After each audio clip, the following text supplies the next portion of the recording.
Donc tu as dit, revenons à nos moutons, les jeunes sont superficiels, ultra connectés, décadents, nous possédons au contraire une formidable créativité et un potentiel énorme.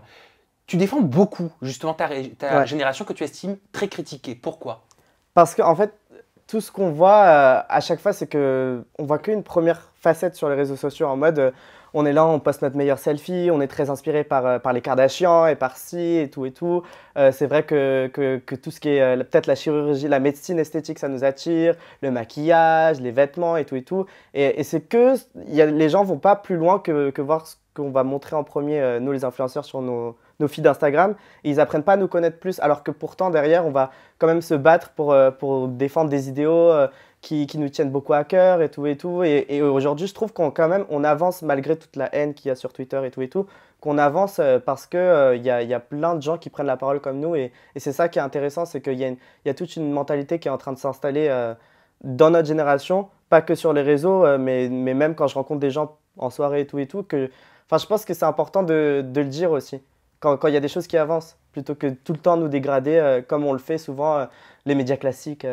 Ah, les médias institutionnels. Ben Ouais. justement, t'en penses quoi des médias Moi, institutionnels? Comment est-ce qu'ils te voient? Comment est-ce qu'ils vous voient? j'ai la haine contre genre tout ce qui est la télévision classique. J'ai vraiment genre un sorte de dégoût envers la télé classique quand je vois comment ils reçoivent juste les influenceurs, par exemple à la télé, quand nous on est reçus. Je sais pas, mes potes qui sont apparus par exemple dans le JT de France 2 ou dans des trucs comme ça, Oui, parce que tu es très ami avec Léna Situation, avec Bilal par Hassani, avec exemple. Sullivan Gouet. Tu fais partie d'une team très puissante sur YouTube. Ça, c'est pour toutes les personnes qui ne le savent pas encore. Je te laisse poursuivre. Ouais, et du coup, justement, moi, ça me. C'est toujours la même mentalité, c'est-à-dire qu'il y a la même ligne éditoriale, la même façon de penser, on va les juger comme ça. Et combien vous gagnez, et si et ça, tu sais, c'est les mêmes questions qui reviennent un peu Ça en fait mode. 10 ans que c'est les mêmes questions. Oui, ça fait 10 ans que c'est les mêmes questions, et au bout d'un moment, genre, on a passé le cap, genre. Ça t'est déjà arrivé, toi, d'être invité sur un plateau télé et d'avoir une mauvaise expérience ou alors d'être reçu par un média plus traditionnel et d'avoir une mauvaise expérience? Moi, ça m'est arrivé dans le contexte où justement j'étais là pour le reportage de Léna sur le JT de France 2, où les questions c'était vraiment mais comment vous faites à cet âge pour gagner autant d'argent? Mais pour vous, comment ça se passe de gérer les réseaux et tout? Mais est-ce que la prochaine étape c'est la télé? Ça, c'était la question, c'est la question qui m'horrifie. Est-ce que la prochaine étape c'est la télé? Non, justement, on est là pour construire notre monde à nous en fait. On est là pour vous remplacer comme la télé l'a fait avec la radio ou les trucs comme ça, tu vois. Est-ce qu'ils ont compris que YouTube, c'était la télé 3.0 d'aujourd'hui? Je pense que ça commence à arriver ici en France, ils commencent à comprendre que déjà les plateformes de streaming, aujourd'hui tout le monde regarde Netflix, toute la VOD, les trucs comme ça, donc je pense que ça commence à arriver, mais nous on est là pour proposer des choses innovantes ou des trucs comme ça sur nos réseaux pour que les gens comprennent que c'est nous le nouveau divertissement. Tu dis ils ont peur qu'on prenne leur place. Tu le penses sincèrement? Je pense pas que si c'est ça en fait.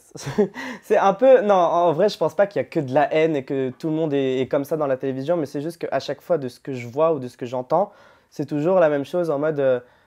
Euh, ils nous regardent de haut en fait.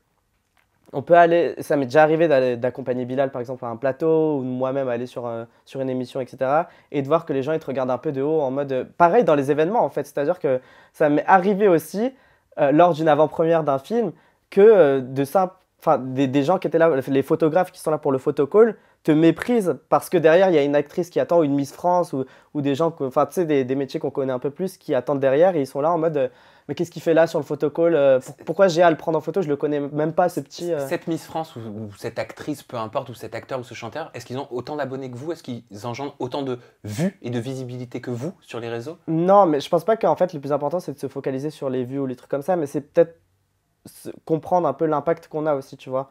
C'est un tout.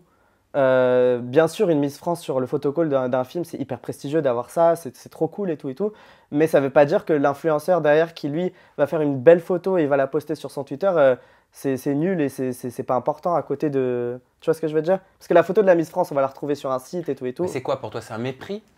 Ouais, ils nous regardent de haut en mode, mais qu'est-ce qu'ils font là en fait? C'est juste des petits cons avec leur téléphone et ils servent juste à mettre le film avec le petit hashtag et tout. Alors que en fait, notre photo, elle est tout aussi importante que celle de la Miss France. Tu vois ce que je veux dire? Et comment faire évoluer justement ces mentalités selon toi? Justement, en innovant, en montrant qu'on est créatif, qu'on sait faire des choses, qu'on propose des nouveaux trucs, juste pas qu'on s'enferme dans le contenu qu'on est en train de faire, de s'ouvrir aussi aux idées et tout. Là, notamment pour mon nouveau projet à l'Eterner, on a collaboré avec quelqu'un qui vient de la télévision, qui lui est ouvert aussi à tout ça. Donc je pense qu'il y a une rencontre à faire entre ces deux mondes-là, mais il ne faut pas que nous, on s'enferme et pas que eux aussi. En fait, il faut que chacun s'intéresse au monde. C'est un échange, il faut Ouais, c'est un échange. s'apprivoiser, Exactement. Ouais. peut-être.